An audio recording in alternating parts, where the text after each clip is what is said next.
Hey everybody, Michael Snyder, Pacific Northwest Weather Watch. Today is February 26th, and right now we are looking at the visible satellite imagery with Doppler radars overlaid, and you can see we've got some very cold air aloft making its way into the area, some convergent zone activity across Snohomish County, some local accumulations up there with some marginal temperatures right around freezing when you are underneath these convergent zones, and we're going to continue this on through the day today. We have lightning potential, and we have some chillier temperatures moving in tomorrow morning. So we have some black ice potential or even a residual convergent zone shower as we go into tomorrow morning. Could lay down some slick conditions over some of the roadways out there. So we'll dive into those details here as we go through the video today. We're going to continue to be active as we go on into this week towards the end of this week as well. Powerful frontal system and additional upper level lows right off our coastline with some cold air pouring back into the region. And this is looking at a wider view of things here. You can see the sun rising across the Pacific Ocean.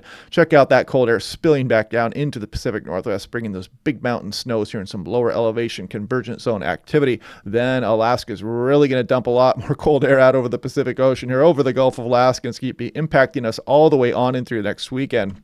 Now, taking a look at the mountain snow here. This is Portland National Weather Service. Heavy snow, 1 to 2 feet, and down to 1,000 feet for some of the coastal ranges here as well. And some gusty winds also, and maybe 2 to 8 inches there above 1,000 feet. So the heaviest snow should be wrapping up as we go through the day today, but we've got additional rounds coming, which I'll show you here in the weather models in a moment. Potential winter storm impacts. And actually, this is Medford National Weather Service, and they do show this. This is the initial storm system we're going through now, but then the next one has some pretty good moisture to work with also, and that could have some moderate impacts here Thursday through Saturday morning. We'll be going over that as we go through this week upcoming. We'll take a look at that actually in some of the model runs here in a moment.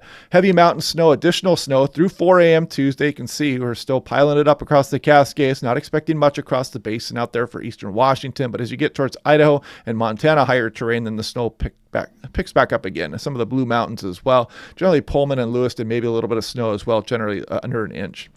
Now, taking a look at mean sea level pressure, this is that low pressure center with that powerful gradient. We had some gusty winds out there yesterday, some localized power outages. Some places around the Puget Sound, we're guessing in the mid 40s, and down the Strait of Juan de Fuca, Whidbey Island, we're guessing up into the 50s, and there was some gusts over 60 miles per hour also. And that's what's ushering in this cold air mass. And we put that into motion. You can see that move off to the east. That Arctic high sag down south across the region, and that's when the coolest air is going to get down in here across areas west of the Cascades. And that's when we could look at some sub-freezing temperatures through tomorrow morning. We got to watch out for those treacherous conditions. And then we bring another strong frontal system as cold air is spilling out over the Gulf of Alaska by this point as we go through Tuesday night into Wednesday morning. Strong frontal system sets up here. Blustery conditions again, some locally windy conditions, and again, some nuisance power outages are possible as well. And then we get this upper level low. It's going to be sitting off our coastline here as we go on in towards the weekend for additional rounds of some heavy mountain snow possible.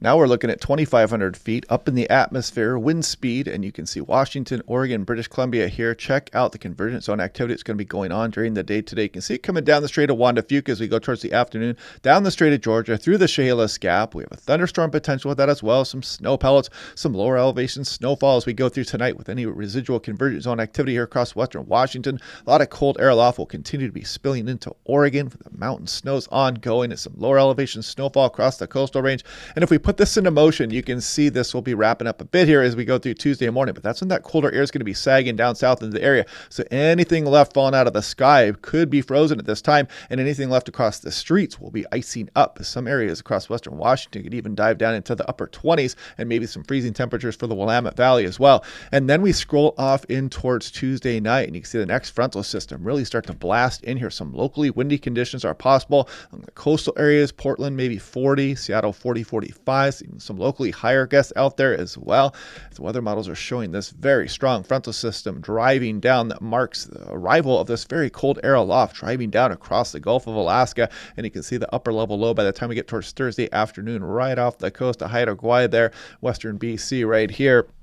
Now, taking a look at 5,000 feet, 850 millibars. This is where we are right about now. And you can see that very cold air sagging across British Columbia here, and that cold air aloft racing into our region. And then we bring our next frontal system in here as we go on in through the day Wednesday. And that's going to bring those windy conditions. That cold air spills out over the Gulf of Alaska here. And you can see that wrap back around into the Pacific Northwest. And that's going to bring another big round of some mountain snows as well. And we'll continue to watch for the potential for a little bit of lower elevation elevation snowfall as we scroll off into the extended as well. No promises just yet. Not a great signal right now, but definitely for the mountain snow. And look at all this cold air just stored up across Alaska and the Yukon, Northwest Territories, British Columbia, and Alberta out there. So interesting weather likely to remain with us all the way through this weekend. Looking at 500 millibars, 18,000 feet, I like to show the diagrams of what's going on, kind of a visual here of the upper levels of the atmosphere at 18,000 feet. This is that polar lobe that's bringing us all our weather that we've been getting here yesterday and today. We get that little bit of a break here as we go through Tuesday. We cool down there. Tuesday morning, again, going to be the coldest time here for places west of the Cascades. Possible ice on the roads there and refreezing of any precipitation left. And then that strong frontal system will be with us as we go through the day Wednesdays. You see this very cold air and this polar lobe really get out over the Gulf of Alaska here. So kind of interesting look at things there. It's going to be a lot of cold air up across Alaska and the Yukon.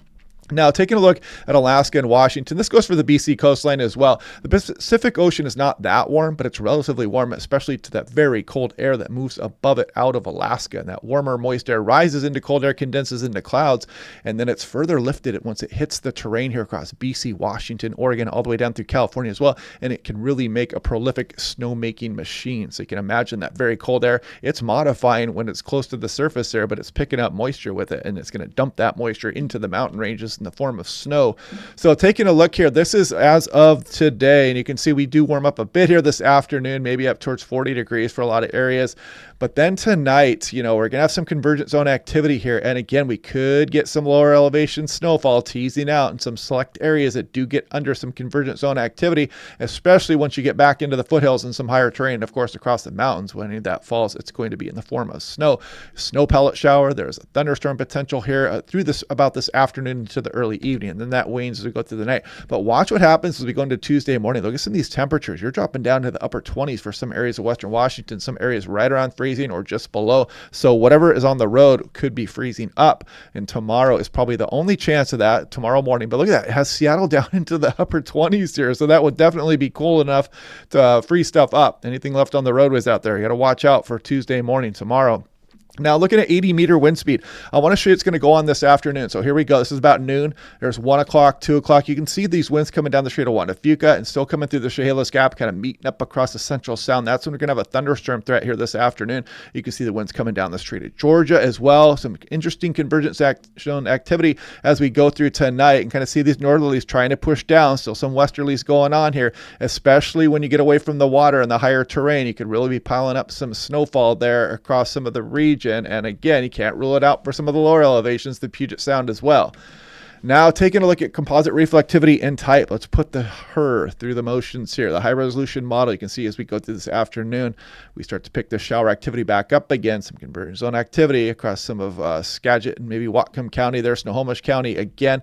And then you can see that kind of sag south as we go through tonight. And you can't rule out some flakes, even across some of the central Puget Sound in Seattle, as that cold air continues to spill into the region. And as we go into Tuesday morning, we start drying out here, but anything left over could be falling in the form of snow and some lower elevations as well as we really start to cool down on Tuesday morning. And then the next frontal system starts to arrive as we go on into Tuesday night into Wednesday here. And that's going to bring some breezy conditions with it as well as another strong frontal system rolls into the area. I just want to show this for this afternoon as well. It does show this thunderstorm potential across some of the Willamette Valley, eastern Washington, and some of western Washington here. You can see some of these strikes pretty close to SeaTac there as we go through this afternoon, and even up towards Everett here, maybe shoreline area off the southern Whidbey Island there, maybe the Kitsap Peninsula could get a lightning strike or two, eastern Washington as well. So that should be kind of interesting. I'm going to run the time lapse today on my GoPro out there and try to see if I can capture some interesting cloud formations. Now, this is looking at accumulated 10-meter wind gusts. So this is what we can expect. I want to play this out as we go on in through the Tuesday night into Wednesday time frame. You can see some of these gusts by the time we get to Wednesday morning. Look at this. We're back up into the 40s for some of the Puget Sound, maybe towards Portland, maybe a 40-mile-per-hour gust. Some gusty winds for the coast here, and you can see that really pick up as we go through the late morning and early afternoon, let's call it. And look at this, 46 for Seattle, 48 up towards Everett. These are pretty gusty winds. Those are even stronger than the last round here that did cause some power outages. Some gusts up into the 40s for some of the Willamette Valley. And of course, the coastal areas could have gusts around 50 miles per hour and some big winds across the higher terrain also. And another round of winds for Spokane and some of the Columbia Basin here in eastern Oregon, even some of the lower elevations also as we go on in through the day Wednesday. So it's not a major region-wide windstorm here, but these are pretty blustery winds, and those can cause some power outages. 46 miles per hour is no joke for the Seattle area.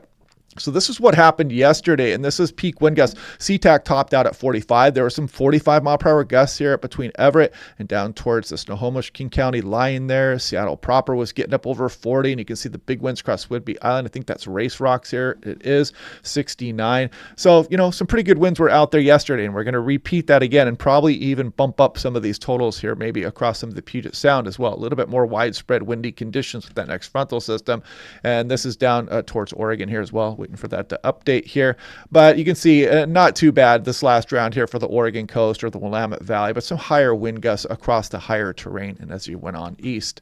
And we showed that the lightning strike potential already. And I just wanted to highlight this, that, this wave action on the coastline is increased. So anywhere across western BC, Vancouver Island, down through the Oregon coast, don't turn your back on the ocean if you're going out there over the next few days. You do get a little bit of a break there as we go through Tuesday night, but that's quickly going to change as that frontal system rolls in here as we go through the day Wednesday. You can see, again, the wave activity increasing there. So looking at Whistler, this is that cold air and that frontal system that's going to be moving down over the area here as we go on in through the day Wednesday and piling up by the time you get towards Wednesday afternoon for Whistler. Mount Baker, another big round of snowfall incoming. Stevens Pass, similar. Snoqualmie, all the way down through Mount Hood. And it is snowing pretty hard right now across some of the Cascades of Oregon, right as I'm speaking here. I saw some of the social media posts out there and another big round coming in here. So hopefully this is going to catch us back up towards normal for a lot of our snowpack across the Cascades up into BC. And Crater Lake is still ongoing as we speak, and another big round likely incoming. So if we take a look here at Tillamook, it looks like some pretty good wind gusts incoming with that frontal system Tuesday night on in through Wednesday. You can see some mid-40s showing up there. If we check out Spokane, another blustery day coming up here on Wednesday as we go. Portland, look at that latest on the control run, 41 miles per hour here. Seattle, actually the 06Z run, this is a 0Z run, but the 06Z bumped up some of these numbers here. So expecting probably some lower 40s, maybe something similar to just what we just got last night. And this is Everett, maybe a little bit weaker for some areas, but some areas going to be pretty blustery. Let's check out Bellingham. I mean, you're talking about 44 as the ensemble mean here, and some of these are much higher, up towards 50 miles per hour as well. So yeah, blustery conditions coming in with that frontal system. And here's the 6 to 10 day. We're going through March 6th here. No surprise there. The West Coast below normal. 8 to 14 days we go through March 10th as well. And again, we're going to wait a couple days here for this to show up here, because we're probably going to really be helping out our snow totals across the higher terrain. So we'll watch this. I don't think this has been updated yet today, and the snow is ongoing for a lot of areas right now. And I've been talking about the drought monitor here. Hopefully we can get some systems and build up some of that snow across British Columbia and Alberta out there before the summertime months start rolling around here, so we don't have a bunch of fires burning again across Canada. And we may not be so lucky this year, and some of this may track back over the Pacific Northwest, as it sometimes does from those forest fires in Canada. And right now, just a reminder, there is some considerable avalanche danger across the Oregon Cascades, Washington. There's avalanche warnings across the Idaho Panhandle and some of western Montana right now. You can click on these individual locations and get a separate forecast also, and it tells you all kinds of good information. So check that out, avalanche.org, before you go off in the backcountry there. But anyway, yeah, we'll continue to watch this. I may do another video tonight, or maybe even a live stream. I haven't decided yet. It depends on what goes on and what the high resolution models show here in a bit, because there is a thunderstorm potential. I'm going to get the time lapse out there and try to capture some cool cloud formations, and maybe even get a lightning strike out there, a rumble of thunder, maybe some snow pellets, maybe some lower elevation snowfall, as the snow, as you can see, continues to build up here. I know it's been snowing pretty heavily there in Mount Hood and some of the Cascades, Oregon, and probably across some of the coastal range as we speak, with the cold air moving in here. So, be prepared for it. It is winter here after all in the Pacific Northwest. So yeah, we'll continue to watch and break down those systems upcoming here, because we're going to have this active weather go all the way on in through next weekend as well. A lot of cold air around across Canada and British Columbia and Yukon up there, and we'll see how that's going to translate down here over the next few days also. But looking forward to those big mountain snows. Hope you guys are having a good day. Click like and subscribe. We'll do this again tomorrow, and I will talk to you guys then.